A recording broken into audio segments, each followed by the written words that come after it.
کتنا سکون دیتی ہے نا یہ آیت۔ اللہ نے فرمایا ڈرو نہیں، میں تمہارے ساتھ ہوں، سن بھی رہا ہوں اور دیکھ بھی رہا ہوں۔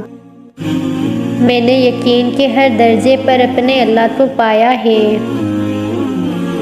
باپ جیسا کوئی مرد نہیں ہوتا، نہ محبت میں نہ ظرف میں، یا اللہ ماں باپ کا سایہ سب پر سلامت رکھنا۔ یا اللہ مجھے وہ عطا کر دے جس کی میں نے تجھ سے امید لگائی ہے، اور بے شک دلوں کا سکون تو اللہ کے ذکر میں ہے۔ ہر کامیاب مرد اور عورت کے پیچھے ایک بوڑھے ضعیف ماں باپ کی قیمتی جوانی ہوتی ہے۔ وہ امتحان جتنا سخت لیتا ہے اتنا ہی قریب ہوتا ہے، تاکہ تم سمجھ جاؤ تمہارا اپنا کون ہے۔ جب تمہارا دل کسی کے گلے لگ کے رونے کو چاہے تو قرآن کو گلے لگا لینا۔ دیکھو تم درد کا سجدہ زمین پر کرتے ہو اور تمہاری صدا 7ویں آسمان تک جاتی ہے۔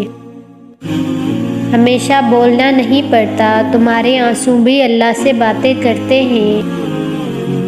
تم سجدہ زمین پر کرتے ہو اور تمہاری صدا 7ویں آسمان تک جاتی ہے۔ اللہ فرماتا ہے میری محبت تو دیکھو، جو فرشتے شام کو تمہارے پاس لاتے ہیں، میں صبح انہی کے ہاتھ تمہارا رزق بھیجتا ہوں۔ وہ رب آنسو بھی پڑھ لیتا ہے، اگر بول نہیں سکتے تو رو لیا کرو۔ جو تم مانگتے ہو اللہ سے رو کر تڑپ کر، دیکھنا ایک دن حقیقت میں تمہارے سامنے آئے گا۔ پریشان نہ ہوا کرو، اللہ ہے نا۔